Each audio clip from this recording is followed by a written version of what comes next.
Two of the biggest mysteries that is seeming to have some information seep out here and there is what is going to be happening with the Nintendo Switch 2 price in addition to the launch date. And we have some potential new info on both of those. Now, I held off on talking about some of the leaks per se or information out there because I wanted to kind of do some more research and see if there was other sources that would back that up and kind of see what's going on there, in addition to checking with some things that I know a little bit behind the scenes as well, or at least anything that I could find out. And I do think that it's very interesting if you look at it overall. I also wanted to get you guys' thoughts on what you feel for some of the stuff like the price, for example. So we're going to examine the leaks and information for the price and the release date of the Nintendo Switch 2. Now, there was an article that went up. There was an Italian retailer that listed the Nintendo Switch 2 for pre-order already, quoting a very interesting price point if this is true overall. Now, it estimates the console will be around 364.99 euros at launch, which is a lot less than maybe what some people were thinking, which we will get into that when it comes to your own thoughts and the poll results. Now, obviously, this is an exciting time for Nintendo fans. The Nintendo Switch 2 reveal back on January 16th. It's been a few weeks now, or a couple weeks now as of the time that I'm recording this video, and it's pretty cool to see what Nintendo's working on next, getting a stronger, bigger system. We're getting probably more features, new capabilities, all sorts of stuff. We know at the April 2nd Nintendo Switch 2 Direct, there is going to be a lot of new information shared. Now, if you're looking at it with that price, guys, with what they listed with the Italian retailer, that's about 305 British pounds, $380, and 610 Australian dollars, if that is correct. Now, once again, that is a pretty good price. Now, one thing that I know a lot of you guys have talked about, a lot of people have talked about, is the tariff, at least here in the US, for the semiconductors that could be going into play overall. And right now, we don't really know exactly how much it's going to be, or how it's going to work, or what's going to happen, or when it's going to come into play. And that has to also go in conjunction with when the release date of the Nintendo Switch 2 is, which we'll go over the leaked or potential information on that as well. Now, originally the Nintendo Switch launched, this is the Nintendo Switch 1, launched for 329.99 euros in Europe. With inflation, it's around 422.15 euros as well. So we'll see if that's actually accurate or correct. I'm not sure if that's going to be the price. And one thing that I kind of noticed, some people think that Nintendo does these weird like $30 from like increments. Like some people say, oh, maybe it's going to be $380, or maybe it's going to be some type of weird in-between price. They usually don't do that. And I mean usually as in recently, within the last number of generations. Usually it's a whole number, or it's like $50 in increments, right? So it's like, okay,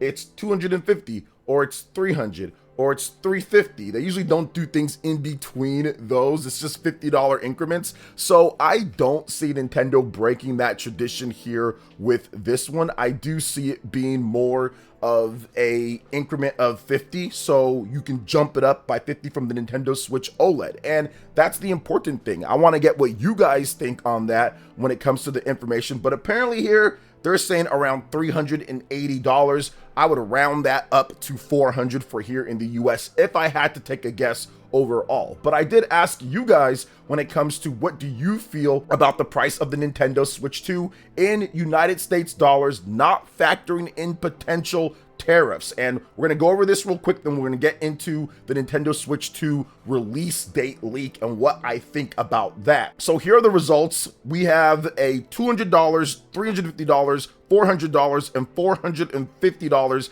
and up. And at the lowest, you guys say $299.99, so $300. Only 2% of you guys. There's over 5,000 votes, so obviously most people don't think that it's going to be $300 overall.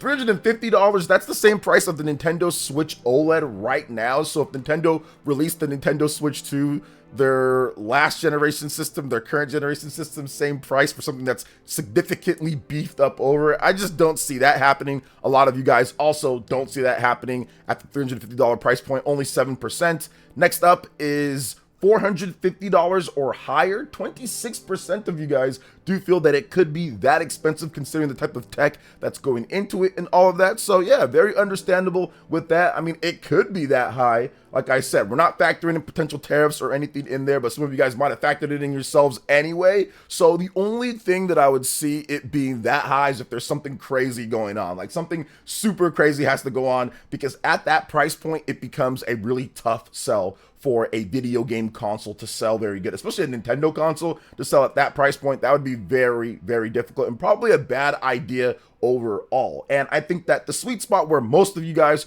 are sitting on, and where I'm sitting on as well, is $399.99 or $400. 66% of you guys, so thousands upon thousands of votes are going to this, and I think that's pretty much the sweet spot. It's $50 over the Nintendo Switch OLED, $100 over the Nintendo Switch V1 and V2, $200 more than the Nintendo Switch Lite, and it pretty much falls in line with Nintendo's family of systems in terms of the original Nintendo Switch 1 and the successor, and what you're getting money-wise with the Nintendo Switch Lite, the Nintendo Switch V1, Nintendo Switch OLED, and now Nintendo Switch 2. Now, Nintendo could have it, maybe, like there's a sliver potential, I would say less than 1% chance that it is under that price, but yeah, I don't think it's going to be under $400 for this system. Now, the top comment also agrees with me, because Mr. Gilgar guy says people are kidding themselves if they think it'll be under $400. So yeah, and most people here don't think it'll be under $400, because 60, 70, 80, over 90%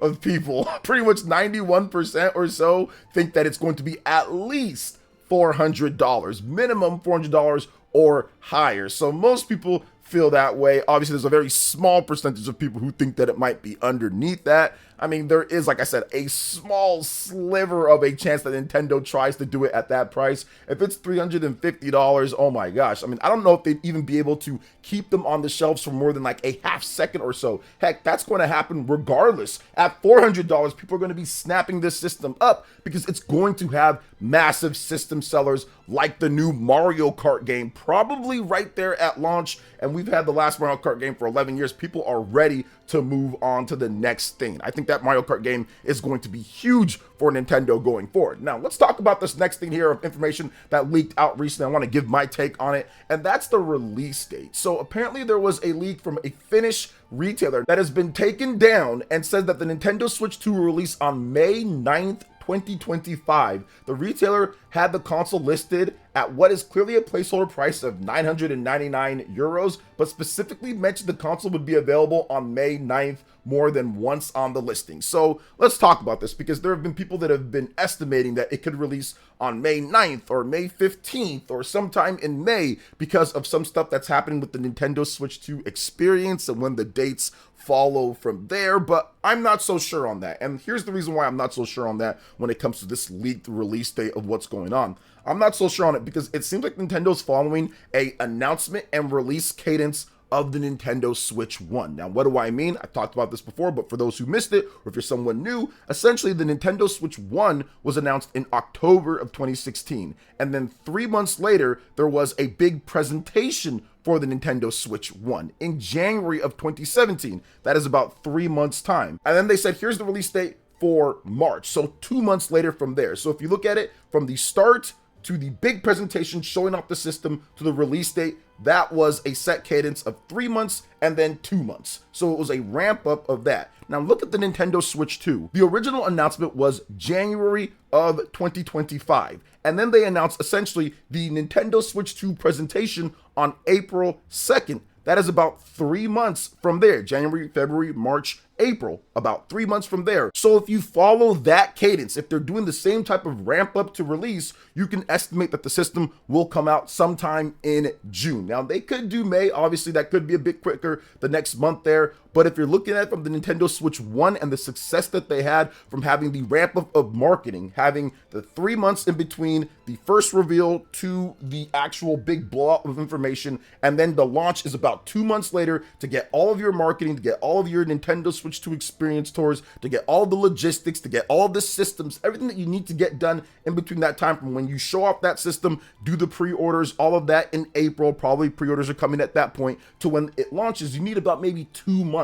1 month seems a little bit not so good in terms of turnover time, but you never know. I could be absolutely wrong on that, but I do think that it will be sometime in June or a bit after. Maybe it goes further to July, but I'm guessing it's going to be June if you follow that release cadence of the Nintendo Switch 1, which I do think that they are doing. I mean, it could be a coincidence that the cadence was first announced, then the big presentation 3 months later, the same thing as we got with the Nintendo Switch 1 back from October 2016 to January 2017. But I do feel that that's not the case. I do think that it's going to be a reveal and all of that in the same line of the Nintendo Switch 1 with the Nintendo Switch 2. But once again, we're going to have to wait and see on that. I definitely want to get you guys' thoughts when it comes to the release date and when you feel it's going to launch. So we'll have another poll. We'll talk about it as well. So what do you guys think overall about the leaked information, about what we're seeing with the release date and the price of the Nintendo Switch 2? Let me know in the comment section. But now we are going to move on to something that's definitely going to affect the Nintendo Switch 2 and foreign customers of the system, because in Japan, Nintendo will soon no longer accept foreign credit cards and PayPal accounts. So Nintendo has confirmed that it will be ending support for accepting foreign credit cards and PayPal accounts on the Japanese eShop from March 25th and on. Now, the move is presumably to stop the method of getting digital games for cheaper prices, with the Kyoto-based company saying on its site that the move is to prevent fraudulent use of the Nintendo eShop or the My Nintendo store. So this is going to affect, I wouldn't say a large number of people, but it's definitely going to affect people who do try to game the system a little bit and potentially also have some fraudulent stuff that's going on, using different type of credit cards and potentially pulling the rug out from underneath from there in terms of things, or having some type of fake stuff that happens there. So I can understand it from all angles and sides. I mean, I do understand that, yeah, maybe you're trying to get something a little bit cheaper or something like that, but I don't really know if that's the case, because Nintendo is getting their money in Japan regardless. So I don't really think that's really a big thing or anything like that. People trying to, oh man, I saved $3 or whatever, or I saved a few dollars. But yeah, the exchange rates in terms of stuff is a bit different. But yeah, I think it's kind of more probably for people doing some fraudulent stuff. There has been some issues with the eShop with that over the years. I know there's been some issues with people's accounts over the years and some hacking and certain things that have been going on. But yeah, just to let you guys know, if you're someone that does that, that's probably going to be carrying over to the Nintendo Switch 2 as well. So that is something to look out for. So from March 25th and on, no more when it comes to the foreign credit cards and PayPal. Let's get into the next topic here, guys. We're talking about the Famitsu sales from January 20th, 2025 to January 26th, 2025. We got some openings for some new games, but mainly it's the what we know when it comes to the Nintendo Switch domination there in Japan, like always. So Ender Mongolia Bloom in the Mist, which is one of the better games to release so far this year. I mean, there hasn't been a ton, but it's absolutely one of the better games. That is the highest selling new release, with 9,586 copies on the Nintendo Switch, with another 5,290 copies on the PlayStation 5, for an opening total of 14,876. This is more of a smaller independent game, so obviously not a huge amount, and it'll probably do way better here in the West anyways. Now, when it comes to hardware, Nintendo Switch was still the #1 system sold, 45,327 units. That beats out the PlayStation 5's 12,341 units, and the Xbox Series 1,087 units, and the PS4. I want to say the PS4 is the trooper, man. 31 units sold after all of these years, a decade plus on the market in Japan. It's got 31 units. There are people that are still loving their PS4s out there, so keep it strong. Keep it strong going out there with the PS4.